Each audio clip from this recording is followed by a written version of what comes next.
First of all, NATO membership, NATO will get better the minute that Ukraine becomes a member. It will add hundreds of thousands of experienced soldiers who have stopped Russia without all the modern tools, and yet they stopped Russia. Ukraine has changed the character of naval warfare. They have shown us how to use drones. We will get better the minute that Ukraine joins the alliance. Now, it's not going to happen until the United States. The President of the United States says it is in our interest that we do this. President Biden was not willing to do it because I think the Biden administration was paralyzed by a unreasonable fear that Russia might somehow use a nuclear weapon. That contributed to all the bad decisions they made. The Trump administration would have to think, what is our strategic objective for this war? And to think holistically about European security and why it's our advantage, the advantage of the United States from an economic standpoint, a security standpoint, and for deterring China to be willing to do this. Until the American president puts his shoulder to the wheel, it's just not going to happen. I know there are different formulas out there, but you've got several European countries that, for whatever reason, they're not willing to do it, and they can all hide behind the United States until the U.S. is willing to do it. So hopefully, we will get over this emotional hurdle, but it really is pathetic in my mind. Now, to the question of, okay, if there's no NATO membership, then we have to be honest. There really is no security guarantee for Ukraine unless we put a lot of well-trained, well-armed soldiers, including Europeans and Americans, into Ukraine at the invitation of Ukraine. This is a stark warning and a challenge for the West. The future of European security and global stability hinges on one pivotal decision. Yet the hesitation of a single nation could unravel it all. What is holding them back? And what does this mean for Ukraine, NATO, and the global balance of power? General Ben Hodges offers a sobering analysis of the West's indecision and its dangerous consequences. He emphasizes Ukraine's unparalleled resilience and military innovation, arguing that NATO would be significantly strengthened by their inclusion. However, he critiques the lack of leadership from the United States, viewing it as a major obstacle to Ukraine's NATO membership and the security guarantees they urgently need. As we consider General Hodges' insights on Ukraine's ongoing struggle, a related narrative emerges from within Russia's own borders, particularly in the North Caucasus. Amid Moscow's faltering military campaign in Ukraine, the region has become a focal point of resistance, notably from the Chechen people. With a history steeped in defiance against Russian domination, Chechnya is once again signaling its resolve. Enough is enough.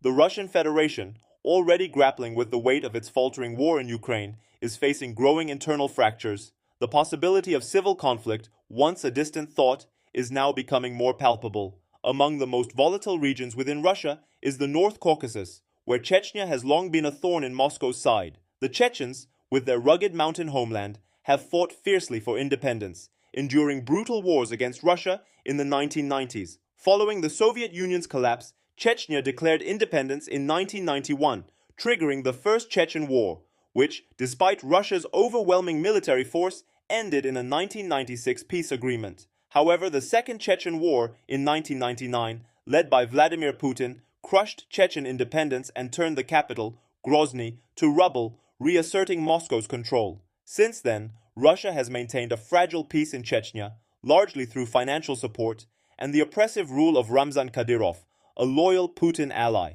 But this so-called peace is brittle. Beneath the surface, there is a growing undercurrent of resentment and a powerful longing for freedom. Now, in 2025, with Russia struggling in Ukraine, Chechnya sees an opportunity to reignite its fight for independence. The failure of Russian forces in Ukraine has emboldened Chechens both at home and abroad. The Chechen diaspora in Europe, along with fighters remembering the atrocities of the 1990s, are uniting to push back against Russian dominance. Two key Chechen battalions, the Sheikh Mansour Battalion and the Jar Dodov Battalion, are now fighting alongside Ukrainian forces against Russian troops. These battalions, composed of battle-hardened veterans and new recruits, have proven instrumental, providing critical intelligence, guerrilla warfare expertise, and support to the Ukrainian army. For many Chechen fighters, this is not just a battle for Ukraine, but part of a larger struggle for their homeland's freedom. The memories of Russian brutality remain vivid in Chechen hearts. Many recall the destruction of villages, mass killings, and forced exiles during the Chechen wars. These wounds fuel their determination. Mansour, a deputy commander in the Sheikh Mansour battalion, recalls how Russian forces destroyed his village in the Samashi massacre, forcing him into exile. For him and others, the fight against Russia is deeply personal. Beyond the battlefield, the dream of Chechen independence burns brightly. As Russian forces weaken in Ukraine, many Chechens believe the time is ripe for a full-scale uprising in the North Caucasus. Kadyrov's regime, propped up by the Kremlin, is seen as the key obstacle to Chechen freedom. However, Kadyrov's power is intrinsically linked to Putin's. Should Putin's authority falter, Kadyrov's hold on the region could crumble, allowing Chechnya to chart its own course. Kadyrov himself has shown signs of strain. Despite his outward loyalty to Putin, he has made bold and controversial statements, including criticisms of Russia's handling of the war in Ukraine and veiled threats regarding nuclear weapons. Reports of internal conflicts within the Russian Federation further indicate growing tensions. Kadyrov's recent feuds with prominent politicians from the North Caucasus underscore the deepening rift, with accusations of plots against him. This instability is weakening Moscow's grip on the region, and Russian forces, already stretched thin by the war in Ukraine, may struggle to contain a growing rebellion. Experts warn that an uprising in Chechnya could trigger a domino effect, inspiring resistance in other regions like Dagestan and Ingushetia. With its military already tied down in Ukraine, Russia may be unable to fend off multiple fronts of rebellion. Chechen fighters, veterans of decades of resistance, are watching closely, preparing for the moment when they can once again challenge Russian control. For Vladimir Putin, the resurgence of Chechen resistance is a nightmare scenario. A rebellion in the North Caucasus would not only undermine his authority, but could destabilize the entire Russian Federation.